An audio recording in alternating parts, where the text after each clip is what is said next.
Tinggal di negara hukum, masyarakat Indonesia wajib mengetahui dan mematuhi segala hukum yang berlaku.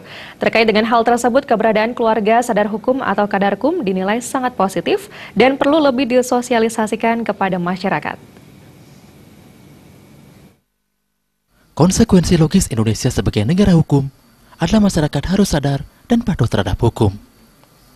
Keluarga sadar hukum atau Kadarkum merupakan gerakan yang sangat ideal untuk lebih meningkatkan kesadaran masyarakat jika setiap warga rumah tangga mengerti dan mematuhi hukum. Ini berarti rumah tangga menjadi tempat ideal untuk mendidik anak-anak agar mematuhi hukum. Menurut pengamat hukum, Ibu Dusaka Bawulandre, keluarga sadar hukum merupakan gerakan yang harus diimplementasikan dalam kehidupan masyarakat. Persoalan keluarga sadar hukum ini adalah gerakan yang sangat ideal untuk diimplementasikan dalam masyarakat. Ini sangat penting sekali. Kembali lagi, seperti saya sampaikan tadi, bahwa negara kita negara hukum.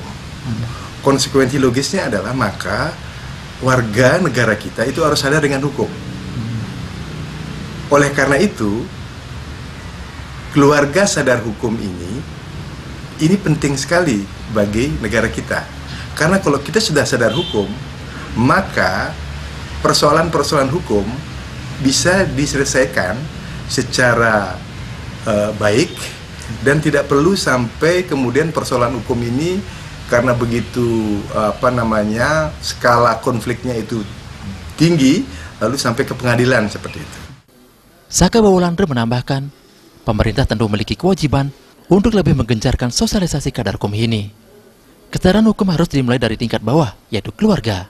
Selain itu, Kadarkum juga mengantisipasi terjadinya konflik di masyarakat yang langsung berhubungan dengan pengadilan. Andika, Bali TV. Kecamatan Denpasar Utara tahun ini kembali menggelar